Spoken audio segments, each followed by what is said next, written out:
हाय आज का वीडियो बिल्कुल no nonsense to the point होने वाला है एंड आज का टास्क है कि हम ब्रेक डाउन करेंगे वो सारे हिडन क्लूज जो प्रूव करते हैं कि विक्टर वॉन डूम ही हमेशा से मार्वल का असली बिग बैड रहा है। सबसे पहला और सबसे स्ट्रॉन्गेस्ट हिंट मिलता है टेक्नोलॉजी से। एमसीयू में टाइम ट्रैवल क्रैक करने का क्रेडिट टोनी स्टार्क को मिलता है, लेकिन कॉमिक्स में इसका असली मास्टरमाइंड होता है विक्टर वॉन डूम। और जब हम doctor strange in the multiverse of madness में अर्थ 838 के रीड रिचर्ड्स को देखते हैं तो वो एक टेलीपोर्टेशन प्लेटफॉर्म यूज करता है जो कॉमिक्स के डॉक्टर डूम के टाइम प्लेटफॉर्म जैसा ही दिखता है। और उस मूवी के प्रोड्यूसर रिची पामर ने भी कंफर्म किया था कि उस प्लेटफॉर्म का इंस्पिरेशन डॉक्टर डूम के प्लेटफॉर्म से ही लिया गया है, जिससे ये पॉसिबिलिटी बनती है कि अर्थ 838 में डूम पहले से एग्जिस्ट करता था और इसकी टेक्नोलॉजी इतनी एडवांस थी कि लोग उसे कैजुअली यूज कर रहे थे। और क्योंकि हम सबको पता है कि मार्वल कुछ भी ऐसे ही नहीं कर देता है, इसलिए इसकी पॉसिबिलिटी और गहरी हो जाती है। अगला क्लू मार्वल के one of the best series Loki season 1 के फिनाले से आता है। फिनाले में जो Citadel at the end of time दिखाया गया है वो फ्यूचरिस्टिक कम और गॉथिक ज्यादा लगता है, बिल्कुल डूम के लैटोरियन कासल जैसा। डार्क एस्थेटिक, बड़े हुडेड स्टैचूज, ग्रीनिश स्टोन,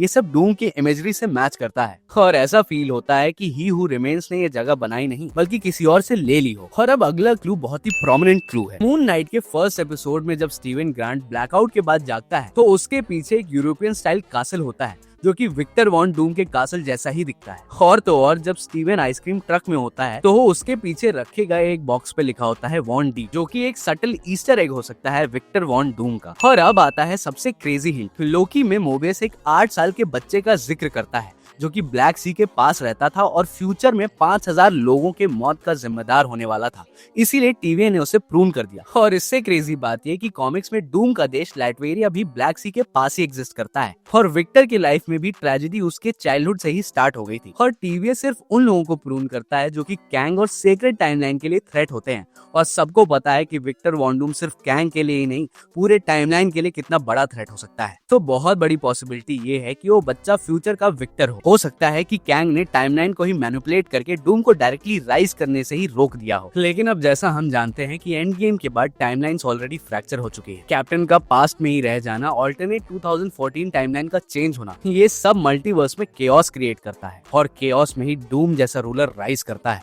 और मार्वल ने पिछले कई सालों में ब्रेड क्रम्स छोड़े हैं जिनका पीछा करते करते डूम आएगा और वो रैंडम नहीं लगेगा। पर अब सवाल ये है कि आप क्या सोचते हैं, कमेंट करो।